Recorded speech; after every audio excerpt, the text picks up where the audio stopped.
Il est des relations qui, au début, ressemblent à un refuge, un port où l'on se sent enfin compris, attendu, désiré, une harmonie si parfaite qu'elle en semble miraculeuse. On se dit, enfin je suis arrivé à bon port, cette personne me voit, me complète, me devine. Mais parfois, insidieusement, ce port si doux commence à ressembler à une baie dont les eaux se retirent, découvrant des sables mouvants. La proximité devient étouffement, la chaleur une fournaise. Et ce nous, si réconfortant autrefois, devient une cage dorée où le jeu s'étiole silencieusement. On se met à marcher sur la pointe des pieds, à penser par procuration, à respirer au rythme de l'autre. On se perd pour ne pas le perdre. Si vous avez déjà eu l'impression de vous dissoudre dans le regard, les attentes ou les besoins d'un autre, que ce soit un amour, un ami, un collègue ou même un membre de votre famille, si vous vous êtes senti trop près pour être vrai, alors ce podcast est pour vous. Aujourd'hui, nous plongerons dans les méandres d'un phénomène aussi envoûtant que toxique, la fusion narcissique. Je suis Fatem Zahra Alami, une âme à l'écoute des silences et des murmures du cœur. Mon chemin est de vous aider à retrouver votre boussole intérieure lorsque les territoires de l'autre ont envahi les vôtres. J'offre un sanctuaire où les émotions déposent leurs armes et où la vérité peut enfin prendre la parole. Et c'est justement cette vérité, celle que l'on étouffe sous le poids d'une certaine forme de proximité, que nous sommes venus explorer aujourd'hui. Car il est un lien qui, sous des apparences de fusion parfaite, est en réalité une lente dissolution. Un attachement qui ne dit pas son nom et qui peu à peu efface les contours de l'âme. C'est de cette illusion du trop près dont je veux vous parler. Parler de sa vérité, c'est le premier pas pour se réapproprier son propre territoire, un chemin nécessaire lorsque l'on a cru trouver un refuge pour découvrir que l'on était piégé dans un leurre, le leurre d'une connexion absolue, d'une intimité sans ombre, d'un amour ou d'une amitié qui promettait de nous compléter, mais qui, sournoisement, a commencé à nous vider de nous-mêmes. C'est le piège de la fusion narcissique. Donner la parole à la vérité, c'est d'abord nommer ce qui a été tu, c'est mettre des mots sur ces silences qui pèsent lourd, sur ce sentiment confus d'être absorbé, englouti par l'existence de l'autre. Posons donc des mots sur cette alchimie relationnelle toxique qui transforme la douceur de la rencontre en un étau doré. Commençons par le commencement, avec la question la plus importante. Qu'est-ce que la fusion narcissique? Imaginez deux arbres qui poussent si près l'un de l'autre que leurs écorces finissent par se souder. De loin, on ne voit qu'une seule et majestueuse silhouette, mais en s'approchant, on discerne que l'un des deux étouffe, se déforme et peine à trouver la lumière. Ses branches se tordent pour épouser la forme de l'autre. Il finit par perdre sa propre architecture, son essence unique. La fusion narcissique, c'est cela. C'est un pacte relationnel inconscient où une personne souvent dotée de traits narcissiques a besoin de voir l'autre non pas comme un être séparé, mais comme un simple prolongement d'elle-même, un miroir vivant. Elle ne voit pas vos frontières, car dans son monde, il n'y a qu'un seul territoire, le sien. Pour vous, la personne qui fusionne, cela se traduit par une sensation insidieuse de perdre votre boussole intérieure, vos goûts, vos avis, votre temps, votre énergie, ne vous appartiennent plus tout à fait. Vous êtes passé de je et tu à un nous qui a avalé le je. C'est une relation où l'on vous aime non pour qui vous êtes, mais pour la fonction que vous remplissez, celle de confirmer, de compléter et d'admirer l'autre. Et cela ne se limite pas au couple.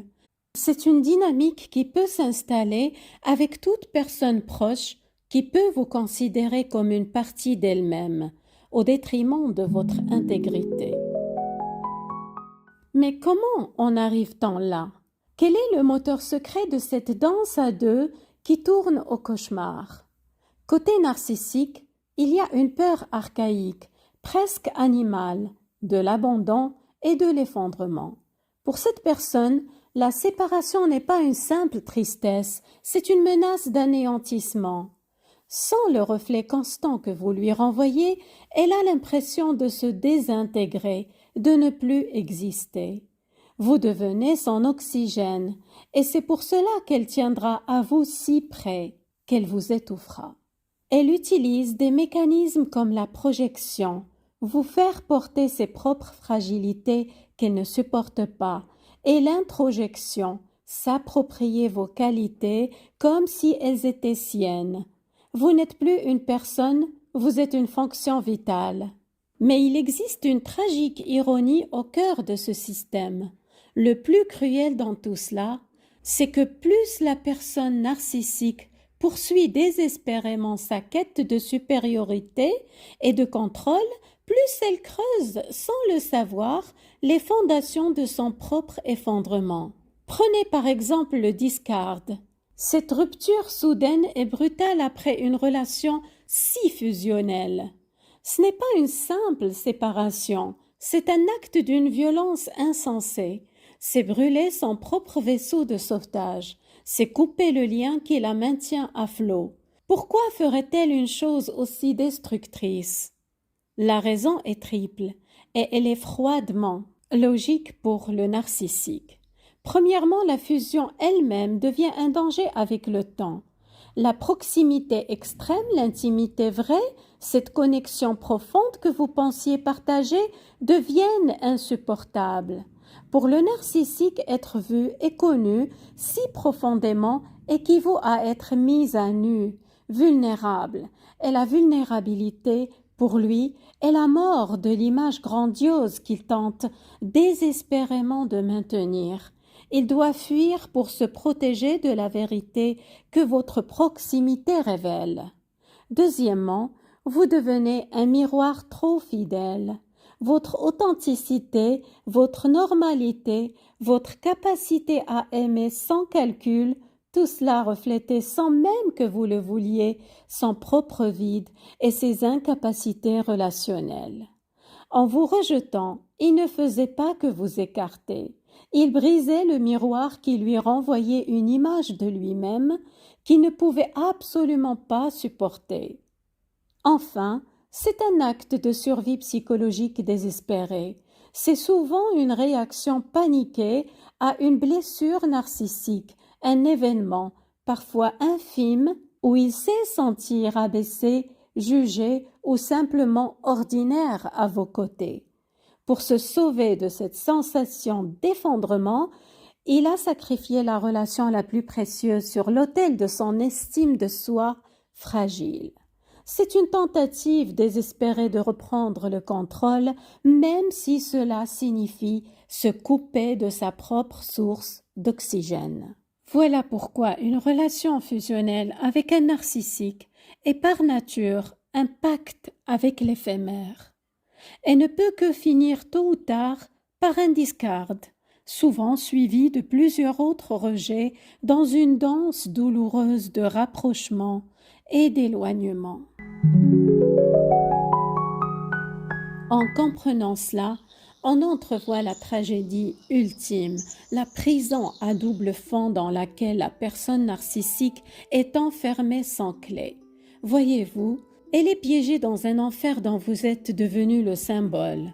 Elle a un besoin vital de vous pour exister. Vous êtes son miroir, son repoussoir, la preuve de son importance, mais elle vous hait précisément parce qu'elle a besoin de vous. Cette dépendance est à ses yeux une humiliation intolérable. Alors son esprit torturé ne voit qu'une seule issue. Elle doit vous détruire pour se libérer de cette dépendance. Mais c'est un piège absurde, car sans vous, sans ce miroir, son système s'effondre. Elle est dans une cellule dont elle vous considère à la fois comme le geôlier et la clé. Alors, si vous avez le sentiment confus que ce n'est pas ce que vous faites qui la dérange, mais ce que vous êtes, votre intuition est la bonne.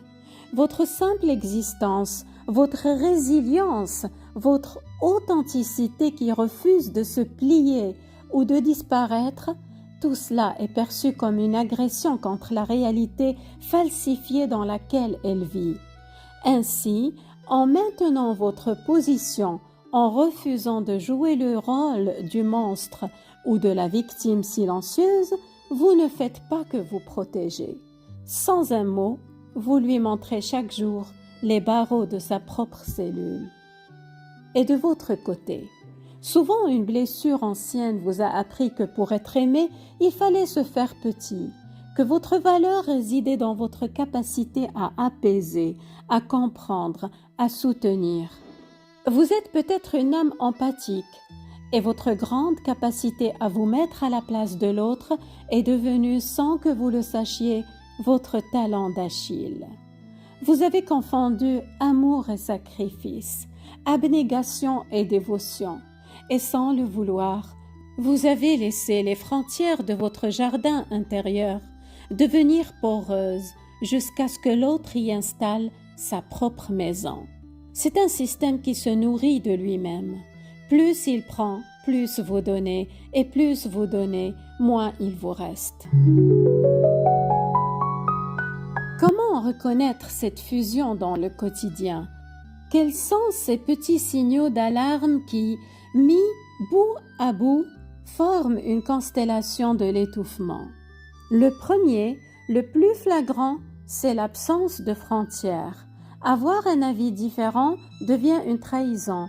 Désirer passer du temps seul devient un rejet. Vous devez être disponible toujours, mentalement et émotionnellement. C'est épuisant. Ensuite, il y a la parole et la pensée confisquées. Nous ne parlons pas comme cela. Nous agissons ainsi. On ne vous demande plus votre avis, on le présume. On parle pour vous.